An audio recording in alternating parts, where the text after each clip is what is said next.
is primarily for primarily for delivering food. It's within that same vein.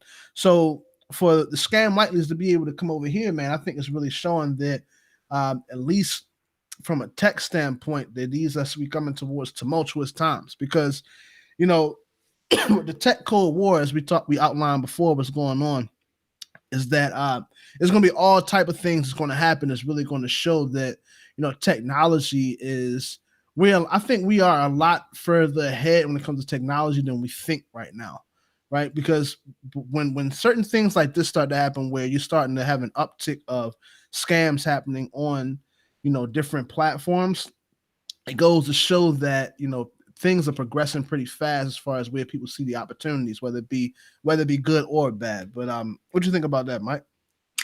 Yeah, man. I mean, you can't stop people from gaming stuff, man. Like somebody's gonna figure out any way to get money out of somebody somehow, no matter what platform. This would have happened before the internet. This happened with just regular delivery.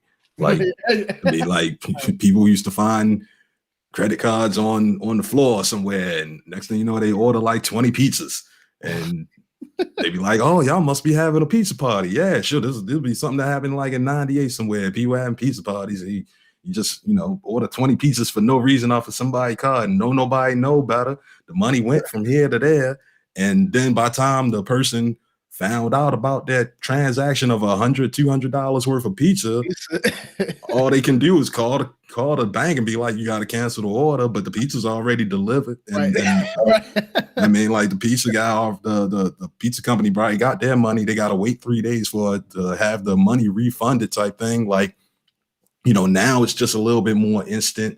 And, because we got, technology and people doing digital transactions, like, you got to find new ways to game the system, but they ain't going to stop the game from being the game. The game is the game. So like the game is you're going to find a way to do it no matter what it was. They say it's Postmates, but you damn sure can guarantee that it's DoorDash and Grubhub, it's Uber Eats, all of them. Every damn one of them. They all got somebody. I mean, I'm not saying. Let me clarify this. Like, I ain't gonna say that like the only thing that delivery people doing is scamming. Yeah, I mean, from no delivery. Yeah, I mean, because I ain't trying to say that because I damn sure be out there delivering if I need to be delivered. Yeah, I mean, so I don't want to have that come back around on me and to be like, nah, don't get that Negro no money, man. We know what he up to. Don't give him his card or nothing. But like, that's what happens with people. Like, if you're going to you can find a way to game the system, you can find a way. And they found an intuitive way to game the system. I mean, that's what scheme. It's a sophisticated scheme. It's a confident scheme. It's a confident scheme. I mean, just because you wasn't confident enough in your demeanor and your thoughts, you let somebody game you. I mean, like, is that really your fault? I mean, but at the end of the day, that's why they got, FDICs. That's why the banks are financially insured, because mistakes happen. Money gets lost in transactions. So, I think go ahead. No. I'm just gonna say, like, people gotta be, secure about the way that they move and the things that they do with, their private information and stuff like that. But it's never going to be 100% thing, and people are fallible. So, it is what it is. That's why banks got, insurance. Insurance and stuff. Yeah, I think that it comes down when you hear stuff like this, man. It always shows that you just have to always be vigilant. You can never put your trust so much, and it goes into, I ain't gonna take it into all the deeper things we always talk about with like futuristic stuff and AI, but yeah.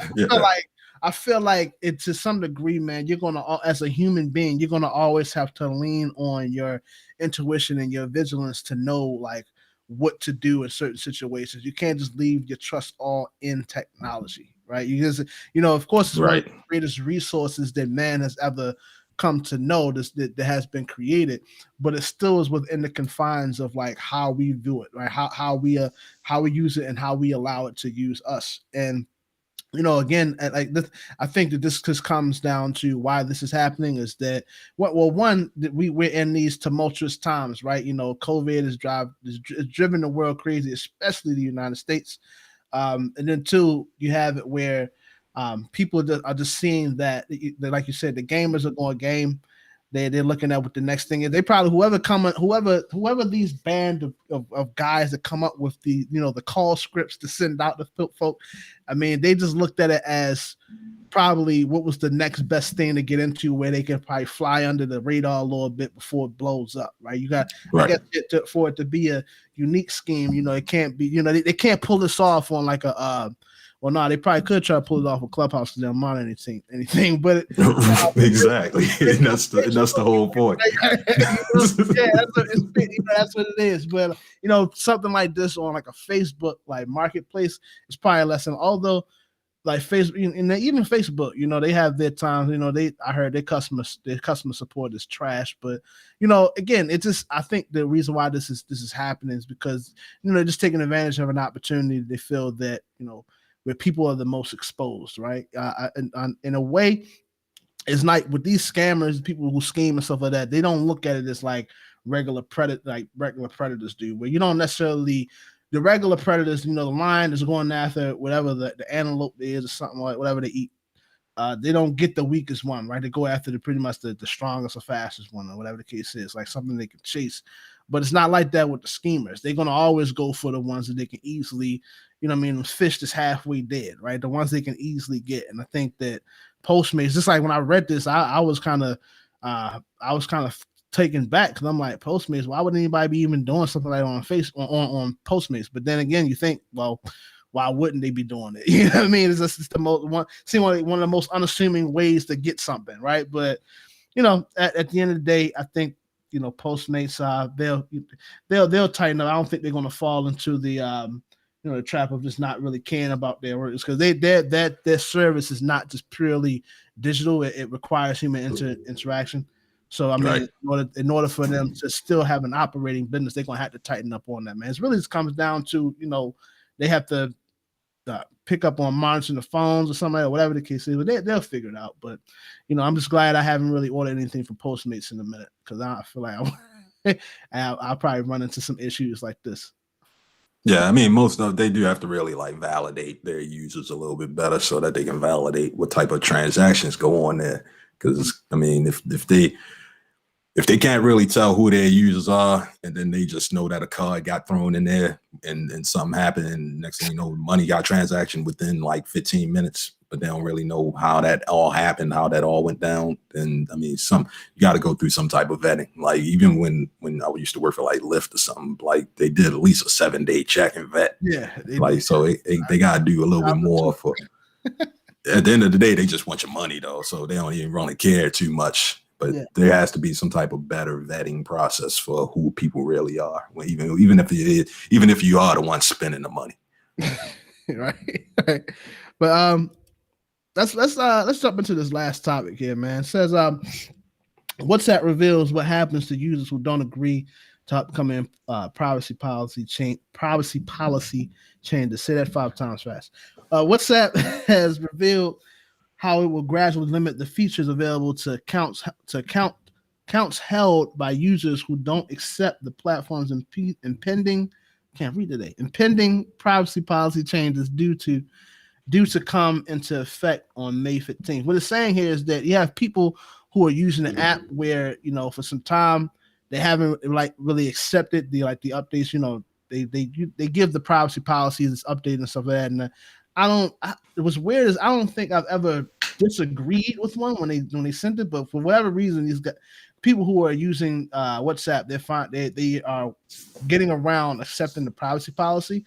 So what WhatsApp is doing is they are in turn how they're shaking things up is they're limiting the features that people have access to when they don't accept the privacy policy. And I think that's interesting because WhatsApp to me, how it's been able to amass so much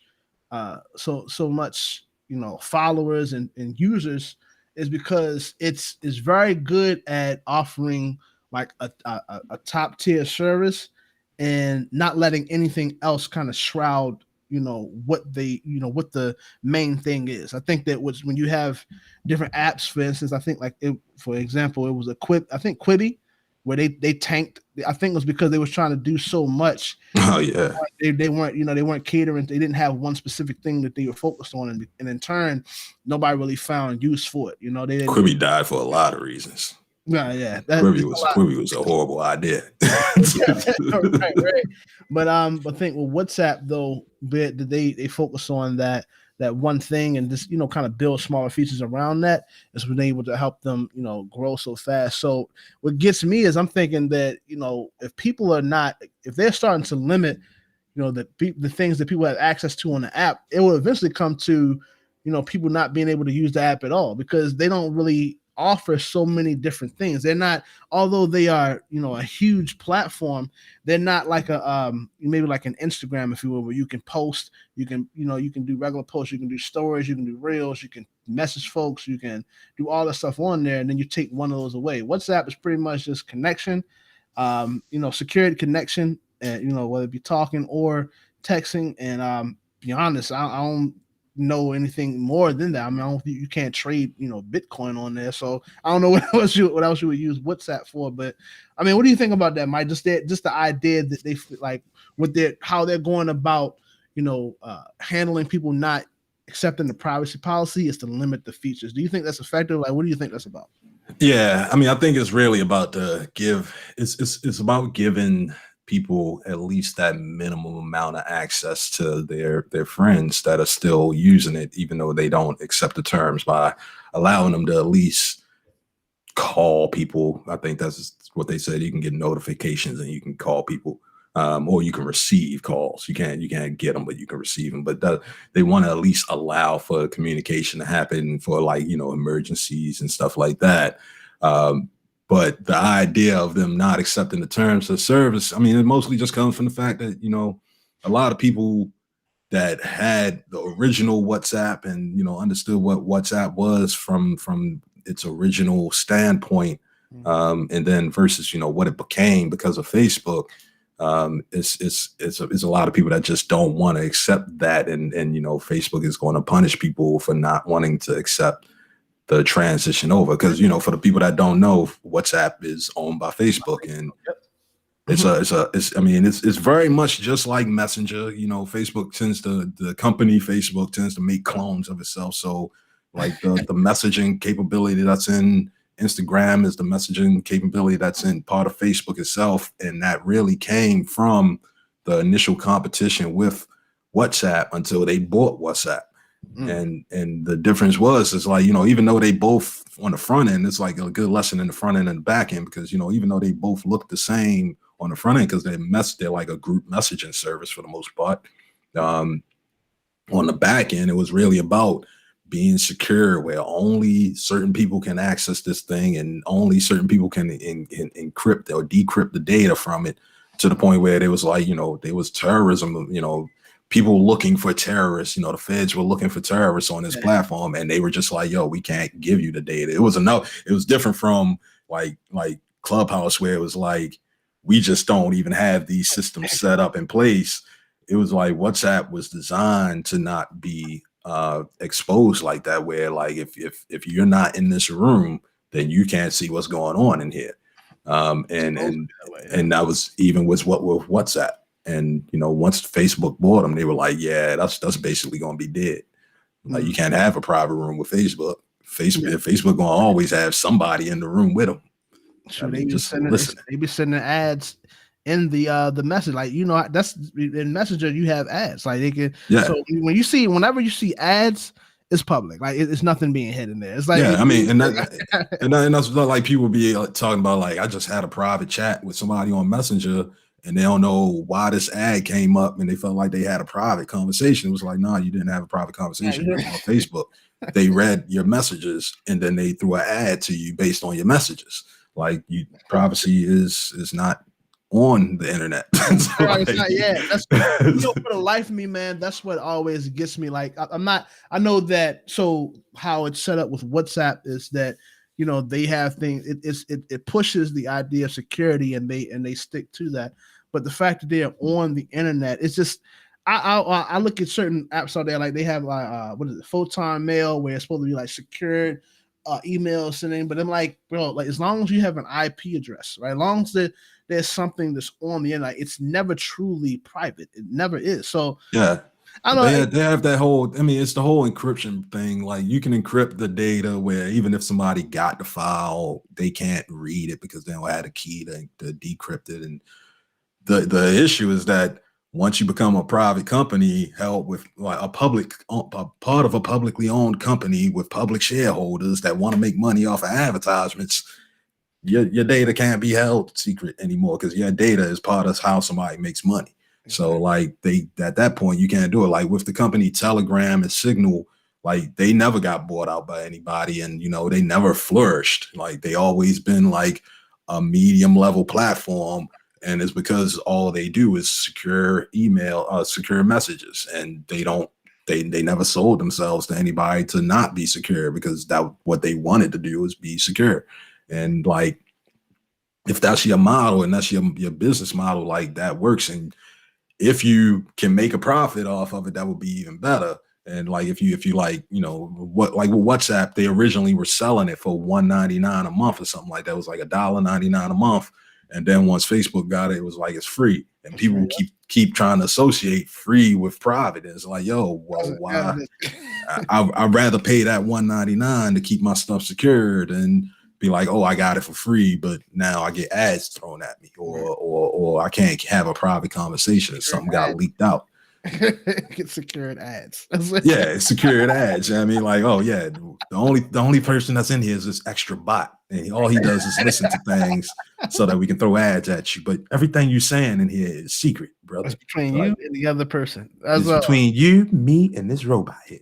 Like that's I mean, that's what it is. Like that's at the end of the day, like people that don't want to use WhatsApp, the people that used WhatsApp for the security sake, they know other platforms to go to, like Signal and Telegram, if they went there for that purpose. For the rest of the people around the world, like a lot of people really hopped on WhatsApp because it was just it was a simple platform. Like exactly. Yeah. for back in the day when they had those people had simpler phones and it was harder to run something like the new modern version of Facebook when you only got 3G internet. Legends on it, right? Yeah, like if you got like 3G still, you still got 2G, 3G internet. You're not about to download some 480p video to watch on there. Like, so WhatsApp was able to be that platform for these other countries that was just like, yo, all I want to do is be able to send some chats to some people across the country. I mean, and send a picture or two, and that worked for them, and it was private and it was secure for them, and that was cool, and that was what it was. But once you started going in that Facebook money, man. Yeah, that's what I think that's where honestly they having this hiccup with people not accepting the privacy policy is that it's almost with them going the Facebook route, it goes against what the original principles, like the things that the company said they stood for and what they were trying to offer. And maybe the people using it for some time are feeling like there's some pushback because it's like, no, I'm not, I don't care what y'all got going as far as your advertising platform on Facebook. I use WhatsApp to send secure messages and I'm fine with the platform the way it is. So I don't know. I think it's a way, I think by them limiting the features now, it's like a way of kind of pigeonholing people into just, doing what speak to what they want the company to to be about. Like, okay, we know try to make people fold. Yeah, that's all. They wanted people, people want to still use it, but the people who own WhatsApp now are saying, well, no, we're going to use WhatsApp because it's a cool name, and you'll be able to get secured ads. Like you said before, you just listen to you, and only and the information it's secured, and those who pay for the advertising for it, they don't know who you are. They just be able to send ads to you. And it's like now it's like it's people who use the app are in the pickle, like where I'm going to go. I'm comfortable with WhatsApp, but they're not really doing what WhatsApp originally said it was supposed to do. So I mean, I think at the end of the day, people will fold. they're gonna download. Accept. It's a psychological trick, That's how Facebook got popular. That's how Clubhouse got where it's at. It's the friends of a friends, man. Like your best influencer is somebody's friend. If a salesperson is trying to get a sale to you, the best way to do it is to get their friend to buy it first. Right. I mean, and like after that point, it's ding ding. And you looking crazy, like caught with the tail caught between your legs. It's like, man, everybody else got this. What you doing? You supposed to be down with the click, so then Right. you get it. And it's like, Yeah, exactly. The fucking green bubble, the goddamn green bubble. Like, oh, I can't get messages because I got a green bubble. Like, y'all don't even text me, huh? Let me go get an apple. Hey, I'm subject to it, man. Look at that. That's what. Yeah, I know. I got it right here. I know. I got pulled in, so I mean, I don't feel bad, man. But yeah, that's all we got for today, guys. I think I definitely enjoyed these the topics. It seems like 2020 is it's been some interesting things, man. We kind of missed it, but I remember there was this big story that happened with Bitcoin and how people was like, it's just a lot of things that's happening in tech right now. Things that was happening with the with GameStop when like they investing. I know it was like crazy. Oh yeah. With Robinhood. So I'm listening to all of it. I say that because we got a lot of great stuff going on that it's just affecting our lives in different ways, man. We do our due diligence to bring that info to you all. So if you all enjoy what you're hearing so far, to like, comment, subscribe on all our social medias, and actually come check us out at bohemia.media. It's not bohemiamedia.com, it's bohemia.media, where we hold all of our episodes to all of our podcast, all our shows there, where you'll be able to constantly get new information as far as what's going on in the tech industry and be able to chat with us. Let us know how you feel about what's going on with the shows, and if it's good, we always there for that. If it's bad, we'll take the criticism too. And if you want to just be an idiot, it is what it is. But we accept those too. But yeah, Mike, you got anything else? Yeah. I'm just saying, if y'all watching live, don't go to the website yet. But if you true. That's what regular listeners, by the time I put this up on the streams, the website be back for y'all. And then everybody else, just wait a minute. Yeah, but if y'all like the show, do the damn thing. Go ahead and check out our pages. We got all the pages out there. Just Google one of the shows. Like I said, if you like this, look up Weekly Tech Wrap Up and you will find what you need to find. It's available. So you can find the past episodes. Go ahead, follow us, and be prepared for the new stuff that's coming sooner than later. Dope, man. Well, if you ain't got that's it for you, Mike, man. That's it on my end. I want you all to have a good day. Take care. We'll be speaking to you all soon. Peace.